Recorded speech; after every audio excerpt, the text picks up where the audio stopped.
Have you ever fallen in love so hard you ignored the signs that you could have made a better choice? I need to say this before my wife overhears me. I'm talking about backpacking gear. In this case, backpacking stoves, but it can apply to any gear. Shoes, sleeping bags, shelters, trekking poles, water treatment, anything. The object of my affection was a solid fuel stove. It was compact, sleek, no moving parts, a minimalist dream. I imagined myself sipping electrolytes while a silent, smokeless tablet gently heated my water. No fuss, no noise, no effort. For a while, I believed it. I wanted to believe it. I loved how simple it was. I loved how light it was.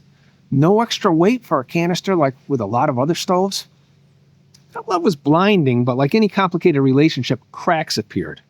Now, many backpackers love their solid fuel stoves, and I'm not saying they're wrong, just that I had to reevaluate how it fit into my hiking.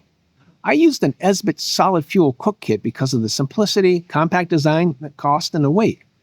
Before then, I'd been using a Whisper Light liquid fuel stove. For solo or two-person trips, it really wasn't suitable, and it also required a windscreen for efficient use and a bottle to hold the fuel. Solid fuel is sometimes hard to find. It stinks to high heaven even through the packaging, but it's only a ½ ounce for a half-liter boil. Backpacking stoves are used primarily for heating water to rehydrate prepackaged meals and side dishes. Now, food and cooking on a trail are topics worthy of hours of videos of their own, but this is not those videos. I used my Esbit for 800 trail miles, about 60 days and nights in the backcountry, maybe 100 individual meals. When I first tried it, I couldn't get a ½ liter to boil with one tablet. With a windscreen and a thin circular piece of aluminum underneath as a reflector, I finally got a single tablet boil from room temperature in about 9 minutes. The advertising says it should be used out of the wind. That hinted that a windscreen with the extra weight might be necessary. I was a bit disappointed, but every love affair comes with some compromises. I gave away my Whisper Light, but I kept the windscreen.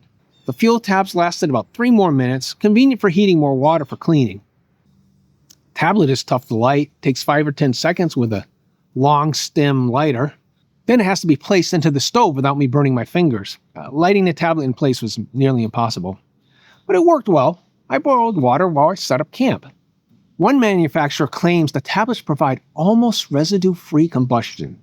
That little word almost is doing a lot of heavy lifting. The fuel doesn't smoke much, but leaves a chemical coating on the bottom of the pot. They're not neat and clean.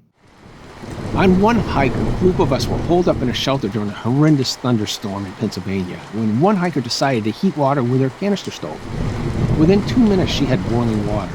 I asked her if the canister made it weight inefficient. She just shrugged. She said it really wasn't much of an issue. Love is blind, and I ignored my doubts. Until I couldn't anymore. After that hike, I revisited canister stoves. I picked the Jetboil stash to evaluate for different length hikes, and evaluated weight, stove cost, fuel cost, time to boil, convenience, cleanup, reliability, availability of fuel, and transportability of the fuel. What I found boils down to this. For all but the shortest hikes, the Jetboil is the lighter option because it's more fuel efficient despite the canister. Most hikers carry 100-gram canisters, about 3½ ounces of fuel, in a container that itself weighs 3½ ounces. You'd think that 50% dead weight would be a killer, but that's not the case. That 7-ounce canister provides about 25 ½ liter boils. 7 ounces of solid fuel gave me about 14 boils.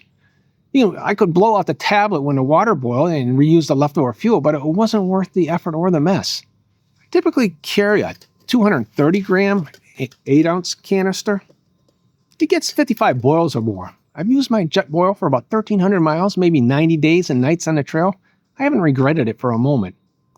For my use, the Jetboil won easily. I could have kept the solid fuel stove and used it on shorter trips, but I gave it to another hiker because, get this, his old stove was confiscated by TSA due to the chemical residue. Imagine if any of that got on his other equipment. Whether any stove is better than another is really situational. It depends on your hikes, how long you'll keep the stove, your tolerance for inconvenience like cleaning up after each use, and the difficulty in acquiring fuel. I put a link to comparison data in the video description. There are cases where I would bring a solid fuel stove if I still had one. There's a lot of other aspects about choosing a stove, but this video really isn't about stoves. It's about something called gear identity.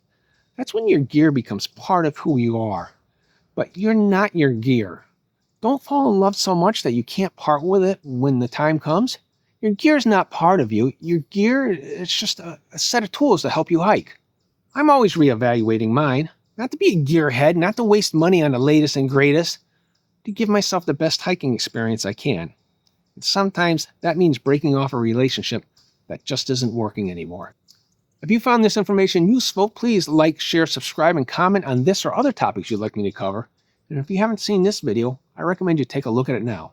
Thanks for watching.